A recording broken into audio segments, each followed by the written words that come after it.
So hello everyone and welcome to the very first expat talk Beyond Frames by Mister Spex. I'm very happy to be here since I may guide you through this talk. For the ones who know me, it might not be the most astonishing thing that they invited me since I love talking. But for the ones not knowing me, I'm Lena Lademann. And of course, I'm not alone today. And with me, I have some brilliant guests that I quickly want to introduce. So shall we start with Dr. Mirko Caspar? He's the co-CEO of Mister Spex. He has been working at Mister Spex since 2011 and is responsible for marketing, category management, product management, as well as retail stores in international markets. That was a lot. Next one, we have Tom Broughton. I hope I pronounce all the names correctly. Please correct me if I'm wrong. He's the CEO and founder of sunglasses brand Cubitts, straight from the UK. Welcome, Tom. Thank you. And last but not least, we have amazing Jan-Michael Quammie. She's a fashion director of Cluster magazine and a fashion icon, I would call. Oh my God. Today's topic is My Glasses, My Statement, how glasses can define style and personality. I think it's a very, very interesting topic since style is an expression of personality and about how you want people to see you. Somehow I think is a human desire to identify and to belong to a certain social group through their style. It really determines how you are perceived by the outside world. But not everyone dares to be outgoing. Jan, what is the significance of eyewear in this context, do you think? I feel like eyewear is the one thing that people see first. It's a way of saying who you are and what you represent without actually even speaking. So it's really just like that moment where you can really express yourself with your own personal style. And to think of it, I do think that eyewear is quite an intimate purchase because you have to find something that fits your face, shape, your aesthetic, and your branding. So I think that once people come out and show the world like their particular glasses or eyewear, I do think that it's quite an expressive piece. I do feel like I know a lot of people who have glasses, wear glasses, and they're quite basic with their clothes, but they're quite expressive with their eyewear. So I do think it's like that special token that really like puts the icing on the cake, so to speak. And yeah, it's just an expressive way to just show your style and maybe even your intellect, if that's the case as well. And it's a purchase that you have for a long time. There are people who collect glasses and switch them out every day, which is very cool. I do that as well with my sunglasses, and sometimes I wear opticals and I don't really need glasses. I just wear them because I want to look smart and chic. But and there's some people who wear glasses and have them for like 5 years and they don't switch it out until then. And this is the intimacy about it. And I think it's just a special purchase for sure. It's an investment piece. Jan, would you be able to say how many glasses you have at home? Oh my God. So I'm traveling at the moment at home. I don't know, maybe like 50 to 60. And with me, I have about 10. But I absolutely agree with you, Jan. I think sunglasses are very amazingly a tool for upgrading or downgrading or whatever an outfit and to fulfill it. Mm-hmm. Tom, if eyewear is so much more than an accessory, but rather an attitude and a way of life and lifestyle, what does Cubitts stand for? What do your brand convey? I guess in a nutshell, trying to make glasses great again, to borrow a Donald Trumpism, unfortunately. But to get people excited about these objects that sit in the middle of their face. As Jan says, that they're the first thing you see a lot of the time, but for most people, they are a maligned, forgotten about decision in their day.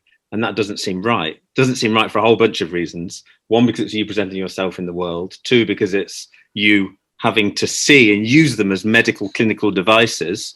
And three, because it's just such an opportunity to sort of celebrate this incredible cultural object that is a pair of spectacles. And I really think we're only at the very beginning of that change, and it's something that I'm seeing, like each kind of year that goes by, people are more interested in these things as products that they should care about, and that's what we're trying to facilitate, really.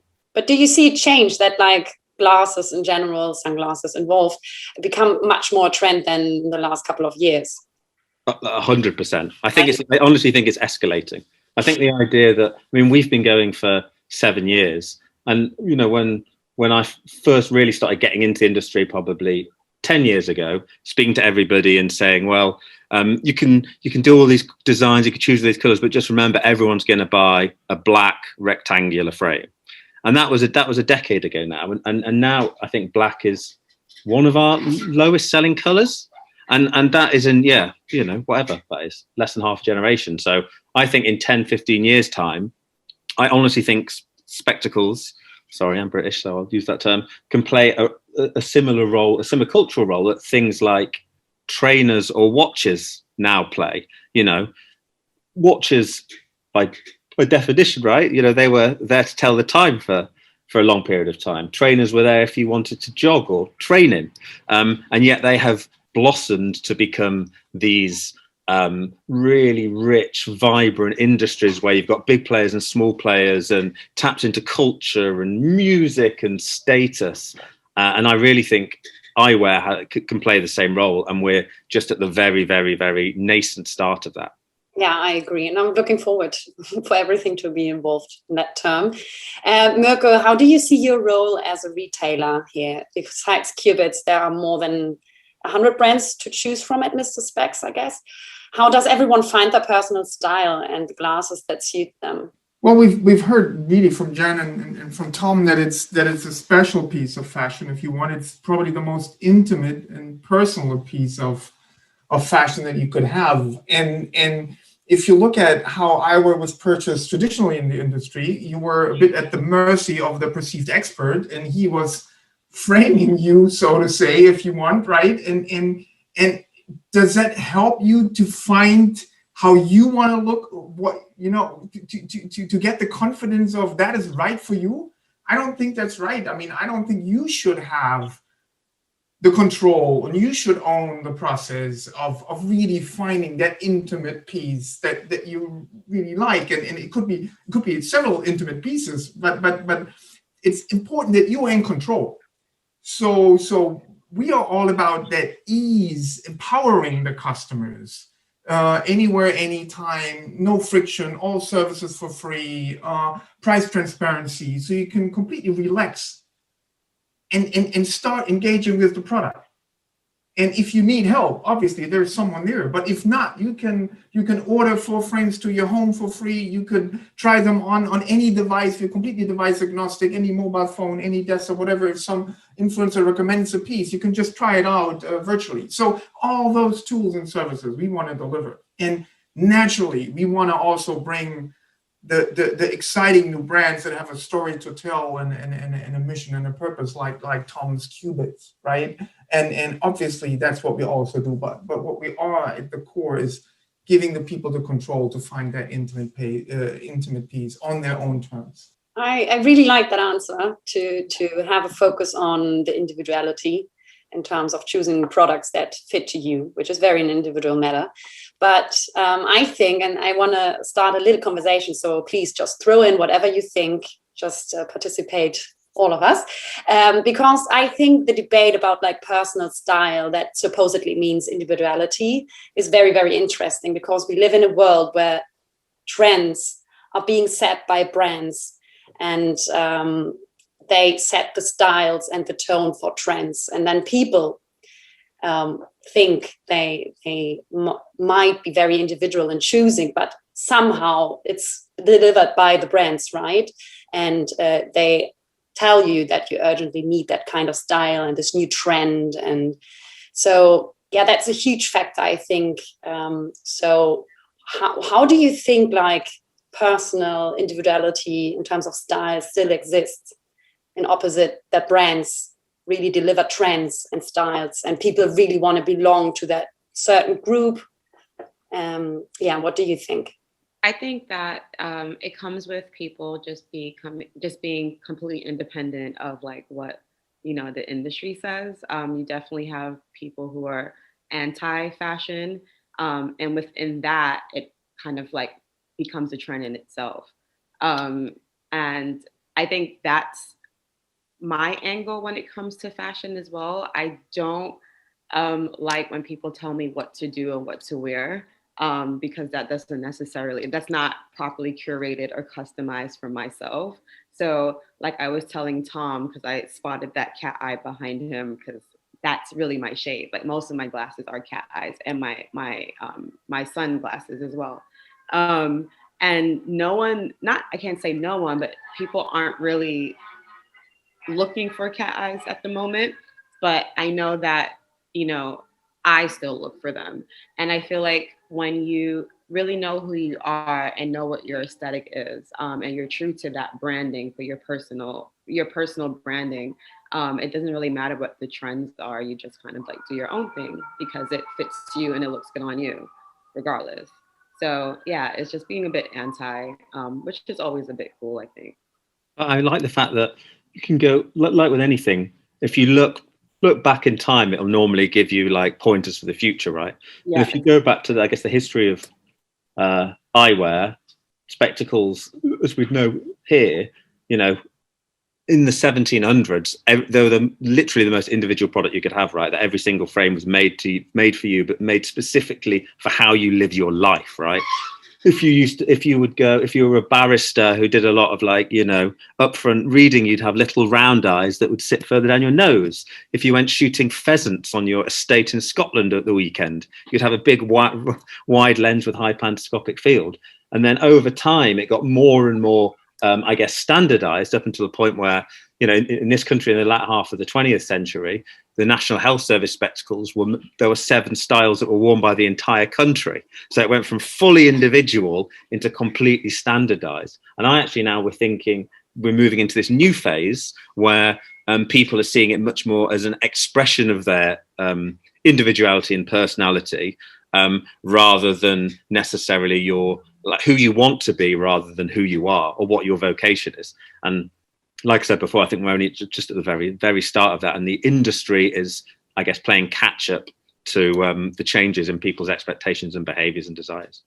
I can only agree with Jan and Tom. And I think if you look how vintage is coming and how people play around with completely different codes from either streetwear or high fashion luxury and like I said, the vintage I think the playfulness and that is guided by your personal aesthetics, right? Is much greater than it was, I think, and that's great. That's just what makes it so interesting, right?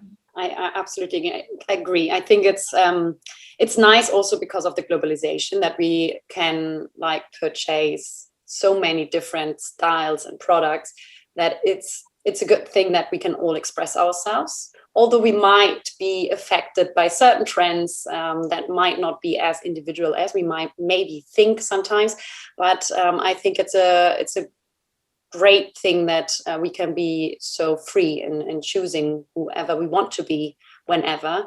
So I invite you to maybe just throw in something you additionally want to say before I'm thanking you a million of times for participating here today, and before I say goodbye. Is there something else you want to throw in? Well, to me, the really exciting bit is this idea of eyewear as culture. And there's little bits of it in the past that have happened, right? The example I really like is the German brand Cazal, which in the sort of 70s and 80s were worn by, they were actually surprisingly conservative. They were worn by sort of German businessmen, quite corporate, very white. And then they got reappropriated by New York hip hop culture. And then, became the most desirable fashion accessory that you could buy in a relatively short period of time. And I just love that one single product in the same style by the same brand can have such different meaning to different groups. And I really do think there's very few things as kind of universal as a pair of frames that can be worn by anyone from someone in their teens to someone in their 90s, male, female, wherever they are in the world. This has an amazingly broad and democratic appeal. And I think as brands and designers and retailers start catching up with that, it can be an incredibly potent industry to work in.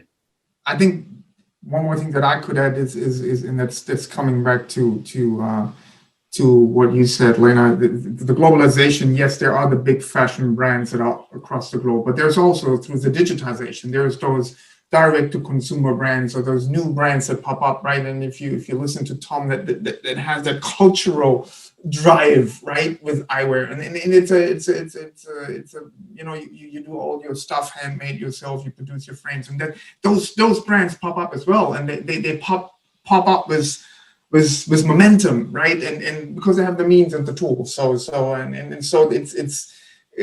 exciting that those new brands, right, play such an important role.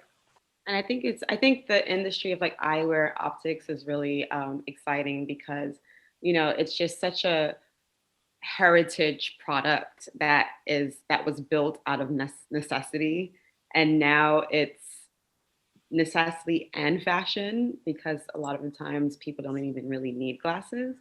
And I think it's interesting to see like where it goes and how it evolves. Like, what's like a techie glasses like? Is there going to be software built into it? Are they going to talk to you? Like, is it going to make blind people suddenly now see? Like, it's just so much opportunity, and the range for eyewear and the industry to pivot is just so vast. So I love just talking about it in a fashion sense, but in a techie sense, there's a lot of like room for that to grow as well. So yeah, it's really awesome what you guys do. And I'm just happy to be in this panel with like experts, because I'm not an expert. I'm just like, a consumer. But yeah. Make glasses great again, guys. I think that was the perfect conclusion for the end.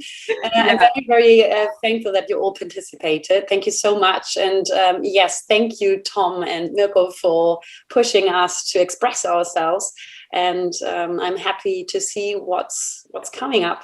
So thank you all. I hope you're doing well, and hopefully talk to you soon. And maybe you want to watch our next talks as well. Thank you so much, you all. Thank you for having me. Thank you. Bye. Bye.